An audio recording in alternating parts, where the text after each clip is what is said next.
Hello everyone, welcome to learn English with Kodia. اليوم إن شاء الله غادي نديرو سلسلة تمارين اللغة الإنجليزية، وهاد السلسلة هي الثانية. والتمرين راه خلينا في الفيديو السابق بالنسبة للدرس ديال how to add ing، كيفاش نزيدو ing إن شاء الله الverb. هذا هو التمرين. عندكم exercise add ing to the following verbs. عندنا agree, study, plan, participate, enjoy, open, stop, make, mix. اوكي.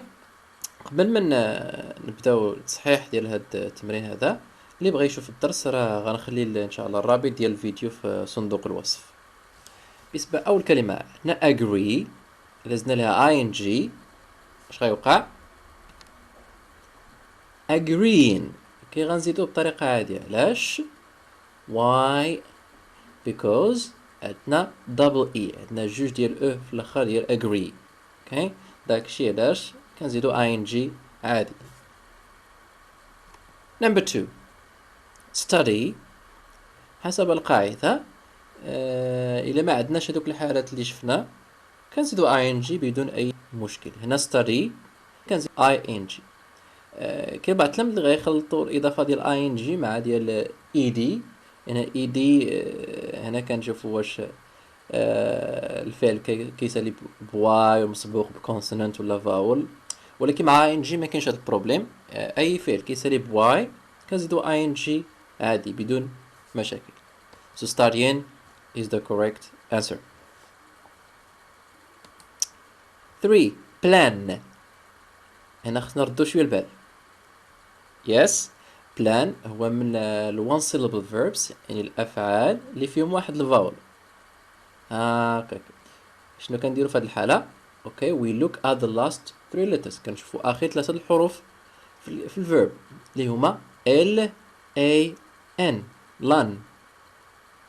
هاكاك. اوكي so شنو عندنا؟ l consonant a vowel n consonant. so عندنا هنايا CVC. في هذه الحاله اش كنديرو؟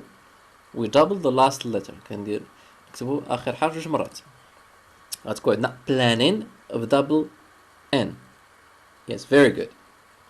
شو اللي بعدو؟ لا participate. لازمنا لها ing. شنو غنديرو هنايا؟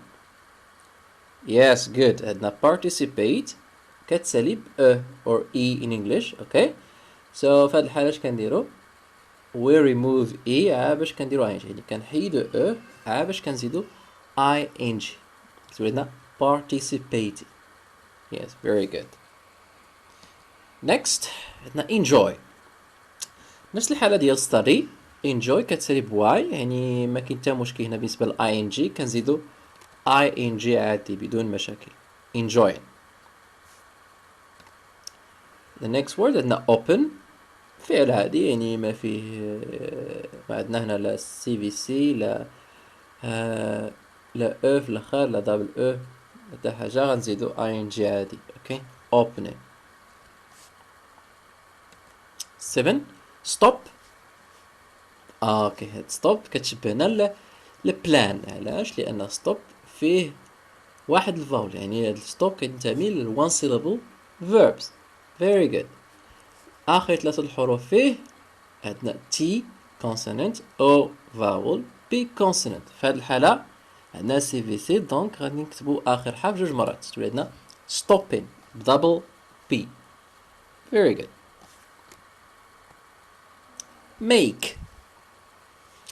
make بحال الشكل ديال participate verb كينتهي ب e. في هاد الحالة e وحدة بطبيعة الحال. في هاد الحالة كنحيدو e وكنزيدو ing بدون مشاكل. the last verb عندنا هاد الأشياء إن شاء الله. عندنا mix. mix إلا زدنا لها ing كنكتبو mixing. هنا وخا عندنا one syllable وعندنا CVC، ولكن كما شفنا القاعدة بأن الأفعال اللي كيكملوا ب X و W كنزيدو ing عادي بدون مشاكل، بلا ما نديرو double the last letter. okay دونك هذا ما كان عندنا بالنسبه للحصه ديال اليوم. اوكي، بالنسبه للاستعمالات ديال الجيرند والانفينيتيف with to without to ان شاء الله غتلقاوهم في الدروس القادمه بحول الله. Okay, that's all for today. Okay, thank you very much. Okay, and good luck.